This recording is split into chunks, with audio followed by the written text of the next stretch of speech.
Sziasztok! Ebben a videóban a Signum függvényről lesz szó.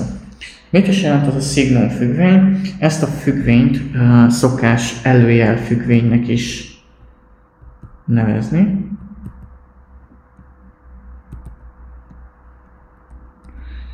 Ami rögtön egyszerűsíti talán számunkra, hogy miről is lesz itt szó.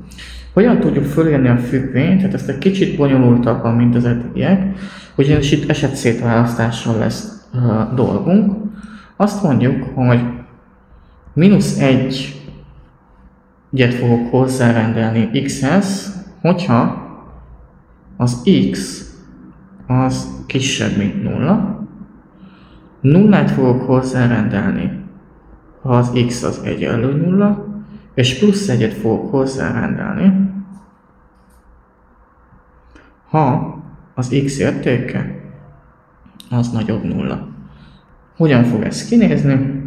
Ugye ez azt jelenti, hogy minden pozitív értékhez egyet rendelek, minden negatív értékhez -1-et, a nullához pedig 0-t fogunk hozzárendelni. Ez azt jelenti, hogy a függvényünk az úgy fog kinézni,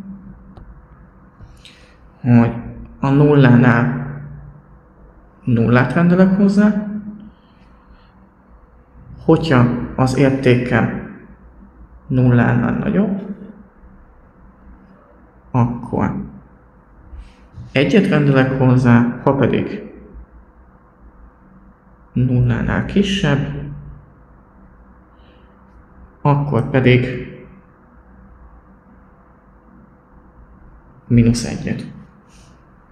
És akkor így fog kinézni az a függvényünk, még egyszer, a nullánál 0-t vesz fel, hogyha 0-nál nagyobb, akkor +1-et, hogyha pedig 0-nál kisebb az x-ünk, akkor pedig -1-et. Jó. Elemezzük ezt a függvényt, ez az, ami még hiányzik. Ennek a függvénynek az értelmezési tartománya az a teljes valós számok halmaza. Az érték készlete az már egy kicsivel bonyolultabb. Ugye milyen értékeket vehet fel? Fölveheti a -1-et, fölveheti a 0-t, és fölveheti az 1-et. Semmilyen más értéket nem vehet fel. Zérus helye is van, egyetlen egy ponton metszi a zérus helyet, az x egyenlő 1, x egyenlő 0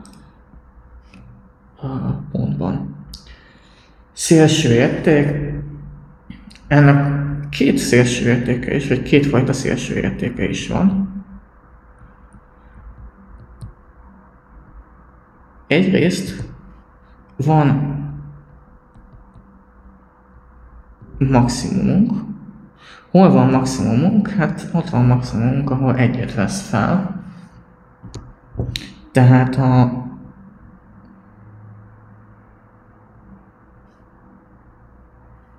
helye az a nyílt intervallum 0 végtelen. Ez a helye. És az értéke pedig 1. Aztán van minimum ennek a függvénynek. Ennek a helye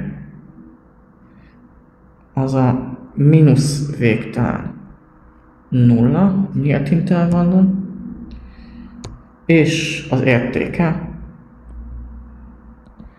pedig -1. Ennyit kell tudnunk erről a függvényről.